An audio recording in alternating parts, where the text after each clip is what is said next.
Alright, so PKU was a little mad with how I left things last episode. He's upset with my carelessness. So we're going to try to get things back on track. Luckily, our army wasn't destroyed, so we didn't lose all of our upgrades.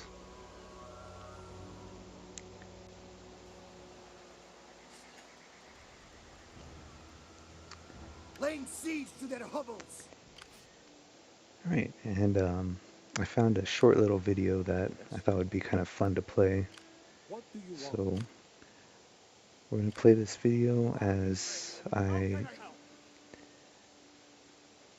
try to retreat and rebuild and pull up the Senekas in reserve to protect him.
I should like you to see with me something of the land of Siam, a land of strange contrasts in the faraway Orient. Here we have the only independent, absolute monarchy existing today, yet the people enjoy as much freedom as they do anywhere else in the world. And here we have a strange mixture of East and West, ancient colorful ceremonies side by side with the most modern mechanical improvements. You would feel at home here, as I do, for the Siamese are a friendly, happy people. It is my good fortune to dwell among these people and to share their lives, and I am happy to be selected as your guide for the unfolding of some of the magnificent and spectacular ceremonies which you will witness in these films.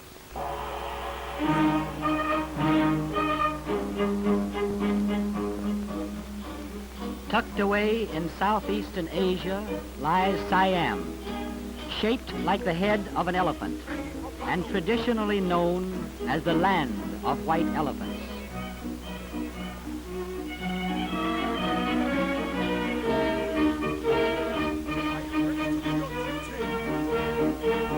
Perhaps no city in the Far East has retained so much of the color and glamour of the Orient as Bangkok. It has been called the Jewel City of Asia, but the Venice of the East is probably a more suitable name, for the whole city is laced with canals, although it has paved highways as well. Waterways constitute one of the chief transportation systems of the country. There are no dry problems here. The Siamese of the Great Central Plain are water people, as much at home in boats as on land. They have even been called web-footed. The favorite home of many Siamese is a floating house with the river as a front yard, and they're always dropping in on each other. The floating market is one of the centers of river life. In the early morning hours, a vast array of delicious tropical fruits and vegetables are brought from nearby truck farms. The market is crowded with boats and buyers, and it's a noisy place, for the ladies are in the majority. Siamese women wore short hair more than a century before modern flappers started crowding men out of barber shops. In the olden days, an enemy army raided a Siamese city and dragged away many hundreds of girls by their long hair. After that, Siamese women cut their hair short and adopted the costumes of men, so they would not be recognized by the enemy as women. This fast little craft is tricky to operate. It must be balanced with a paddle, which is never lifted long from the water, or out you go. I tried it one day myself, and I'm glad there was no camera present to register my ducking. It is as natural for a Siamese to paddle a boat as to walk.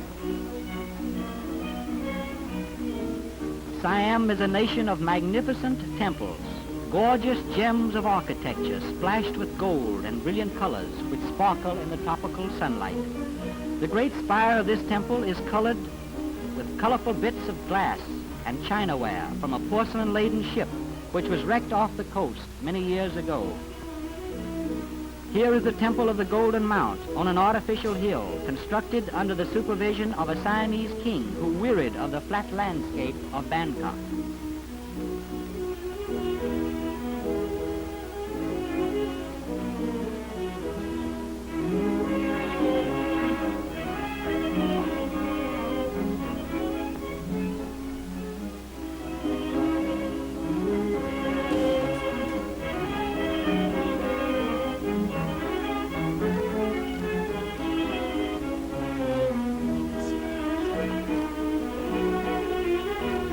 This is Wat Benchemar Bopit, a temple of pure white marble with tiled roof of brilliant orange, one of the most gorgeous sights in the whole Orient.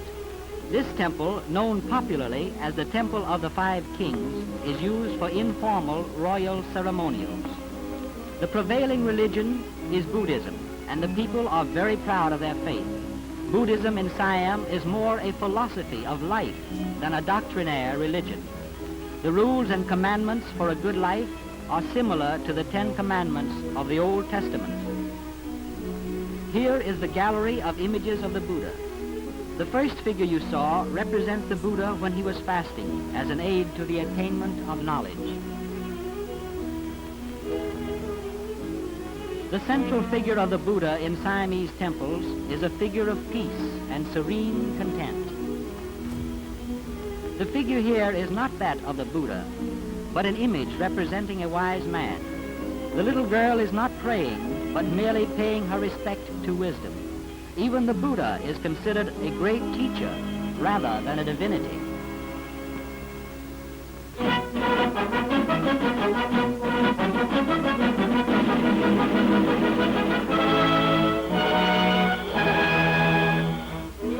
The unique festival of Ko Prasai is held every year in the grounds of many Bangkok temples. The chief part of the ceremony is the building of small sand mounds, which are elaborately decorated. The festival has its origin in the fact that Bangkok is in a low-lying delta, and soil is very scarce and precious. So it is considered an act of merit to bring sand and soil to build up the temple grounds. Visitors place money on artificial trees as contributions to the temple.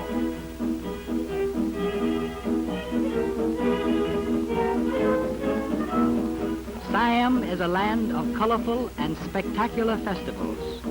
During certain seasons of the year, there is some sort of popular or religious festival or fair going on most of the time.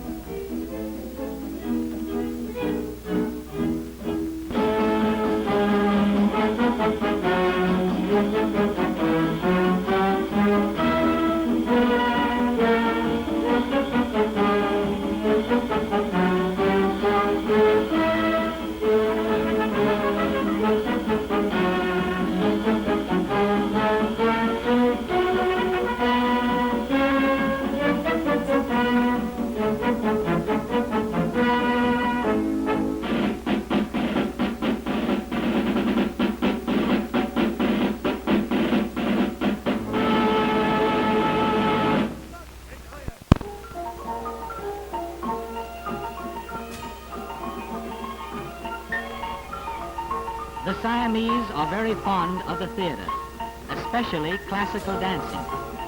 The girls are trained from childhood, and they look very picturesque in their elaborate costumes. They wear no musical comedy scanties, and in their dancing there is no element of sensuality. You see, there are no tired businessmen here.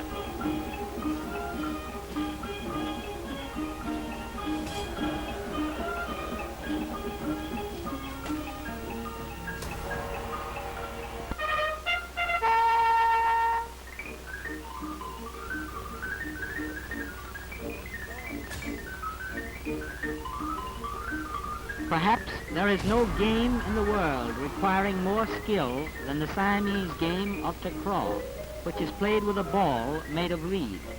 The players try to kick the ball through a ring of flowers, and they attempt to keep the ball bouncing about in the air as long as possible.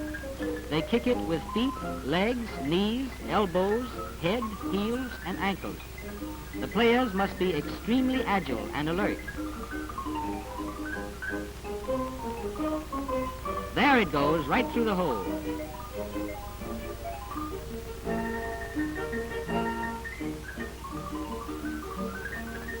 Another goal.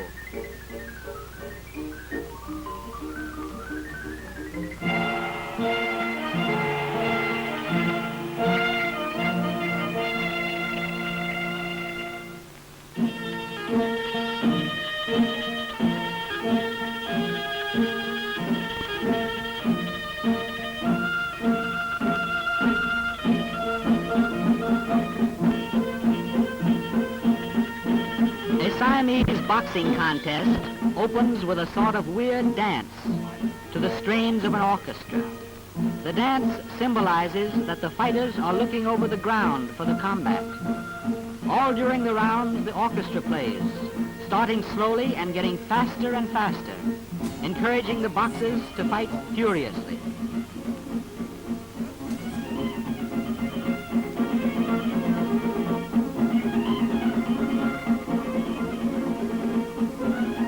Siamese boxing is the real art of self-defense. It teaches defense against everything. Kicks, fist blows, elbow jabs, knee punches, or what have you. One of the favorite blows is knee to chin, which is often a knockout.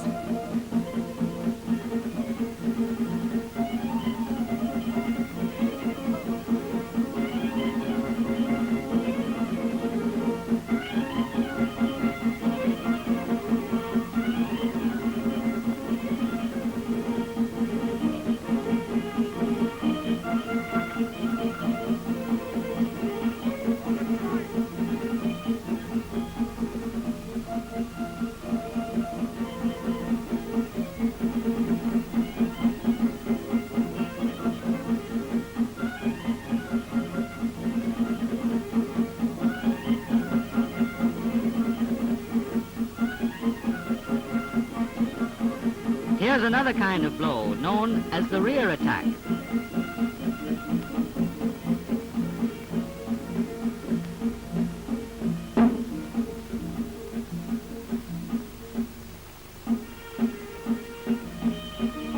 Siamese boxing is not cluttered up with a lot of rules and red tape.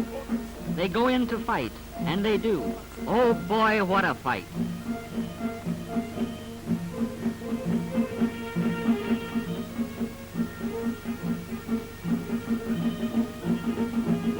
Look at that fellow. He's woozy.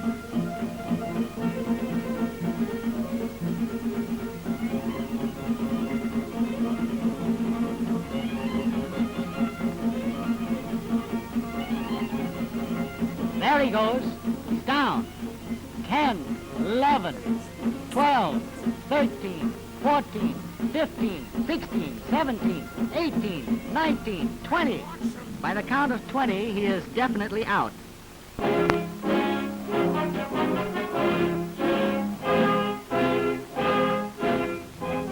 Cremations are held in the grounds of temples amid the chanting of priests who recite chapters from the scriptures which point out the impermanence of earthly things. All material things change and die. Earthly life is subject to birth, old age, sickness, and death. Only the spirit lives on forever.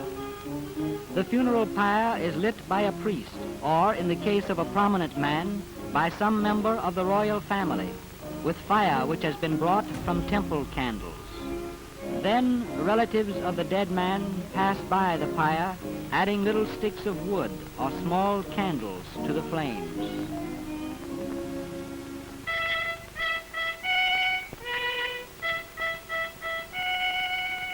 A rare and perhaps the last picture of King Rama VI, taken with some of the members of his family just before his death a few years ago. He was a poet king, a playwright king, who translated Shakespeare into Siamese and whose original plays are now classics of the Siamese theater. He was a capable, good-natured, and beloved ruler who longed for a son, but who died without a male heir. In the vanguard of his cremation procession, a lofty carriage bears the Prince Patriarch, High Priest of Siamese Buddhism. The procession is a glittering array of men in ancient and modern uniforms. The gold-encrusted and brilliantly jeweled urn contains the body of the king, which is in a kneeling position of prayer. It is brought to the cremation pavilion in a gigantic and magnificent funeral carriage of state. As it arrives at the cremation grounds, the urn is lowered to another carriage, and the procession passes slowly 3 times around the court of the pavilion before the earthly remains of the great monarch are carried to the high funeral pyre.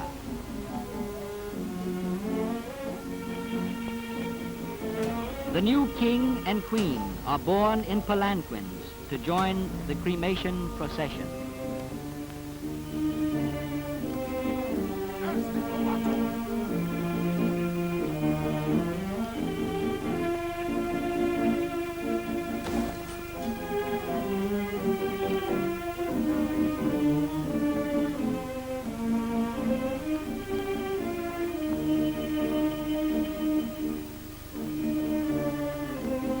The favorite horse of the late king follows the body.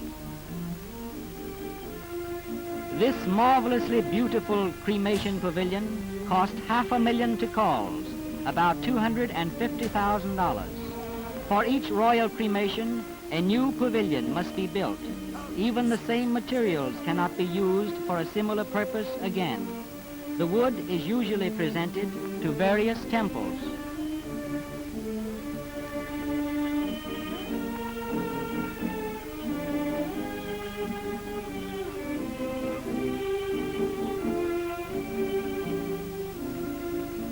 The new king lights the funeral pyre of his august predecessor.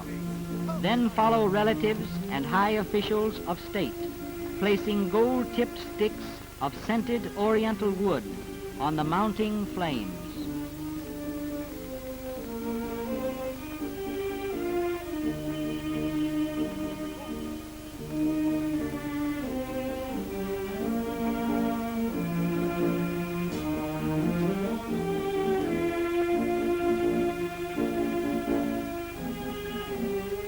And so the soul of a great and benevolent monarch is released for a higher life.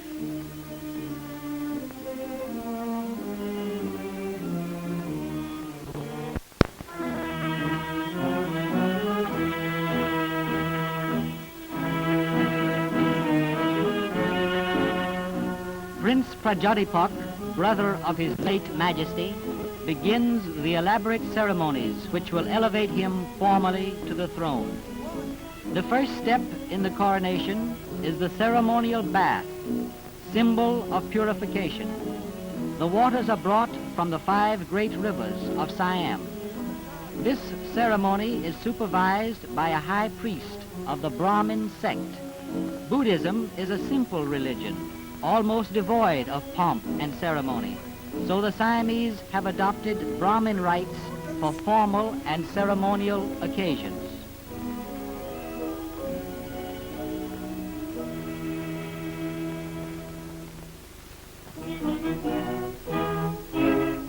In a magnificent chamber of the Grand Palace, the coronation continues. The prince who is about to become king places the heavy crown of gold on his head himself, as it is forbidden for anyone else to touch the head of a king. He is suffering from a good old-fashioned case of stage fright, as anyone would who realizes with due seriousness the grave responsibilities of being an absolute monarch.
Educated in Europe, he is thoroughly modern in his outlook, but retains the ideals of Siam's ancient culture. His only thought is the welfare of his people.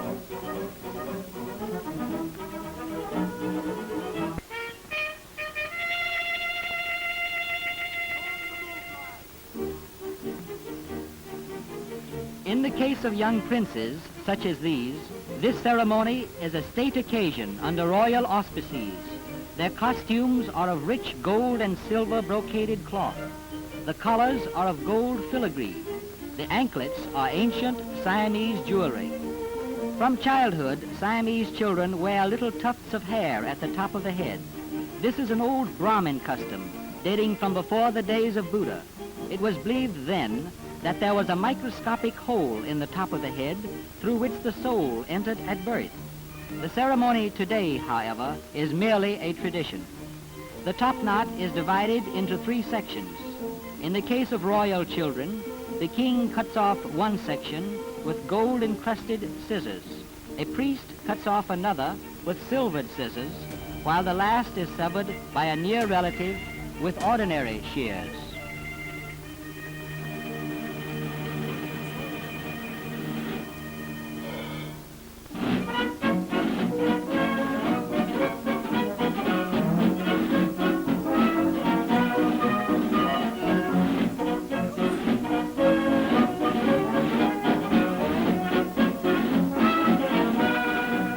The king is very popular with the military forces, for he was trained as a military man and served as an artillery officer before he ascended the throne. During his training, he served with the British and French armies.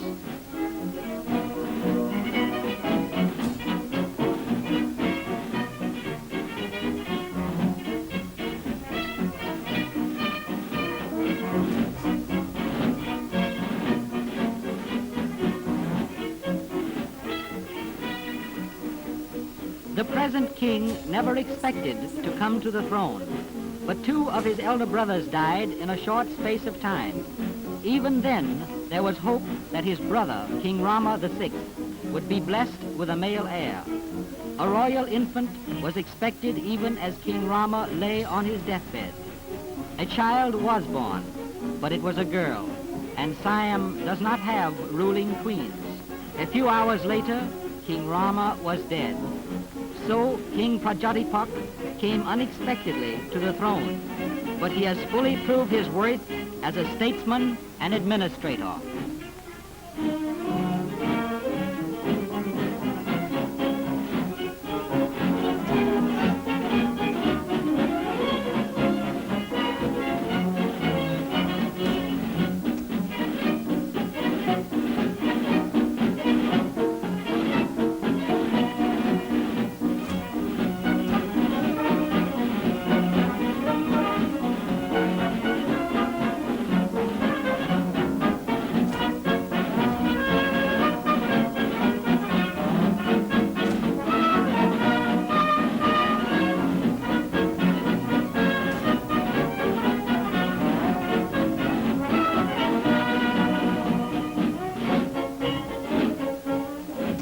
For the Royal Review, the ancient method of Siamese warfare is reproduced, when men fought with pikes and lances from the backs of elephants.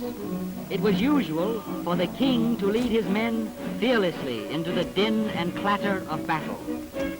Before the World War, in which Siam was one of the allies, this peaceful country had not fought a real war for almost a century and a half, but the army is always kept up to fighting trim.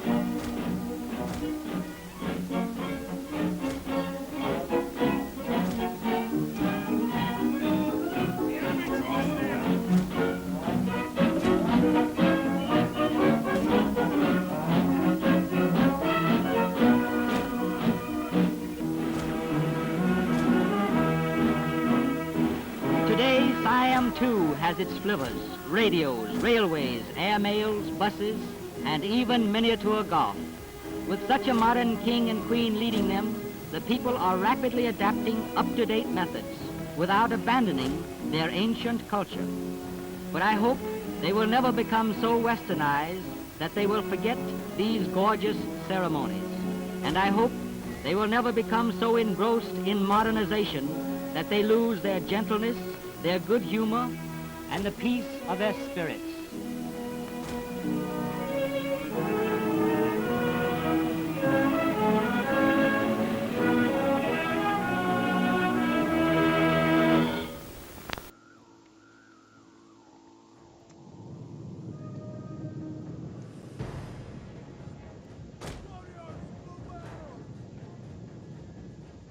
The enemy has laid an ambush! Running! Move it!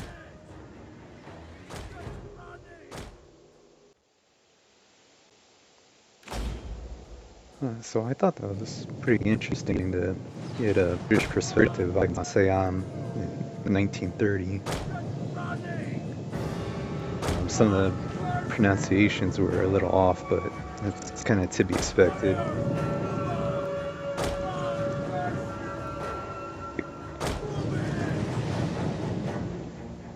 But overall, it's pretty interesting. So my goal now is pretty much to finish up this battle. I think we're in a relatively safe position now. I should have been doing these battles manually before. I think that was the main reason why we lost that last army, is because I didn't. I tried to auto-resolve a battle that needed to be manually done.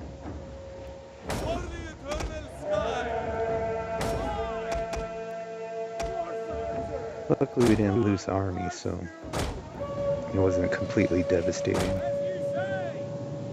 even though we lost all our units.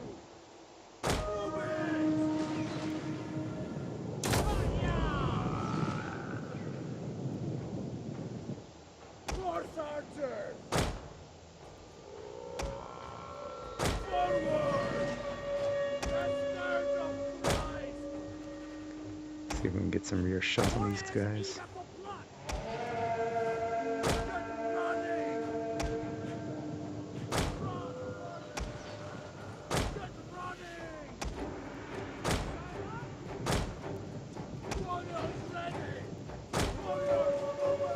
The enemy refuses to admit defeat! Their unit has rallied!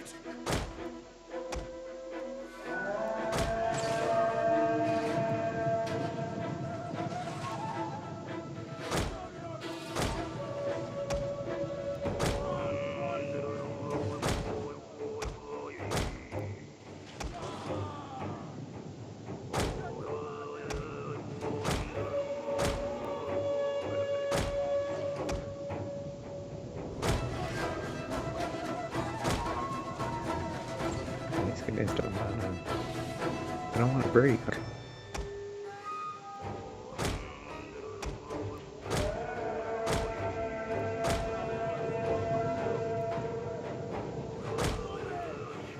I guess they still have their general.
Looks like we're going to have to get in the melee.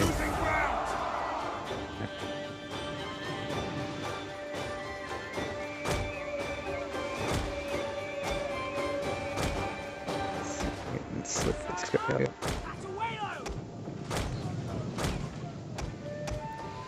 Get running!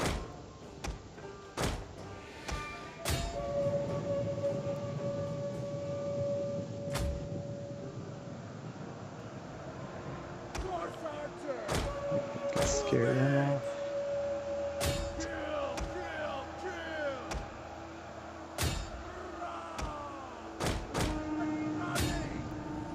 Their general has fallen! Our victory grows ever nearer! Kill! Kill! Gods be good! We are moments away from victory!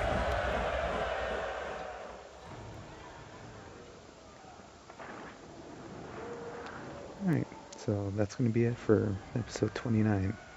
Hopefully this satisfies PKU and makes up for the losses in the previous episode. Yeah, kick him in the balls.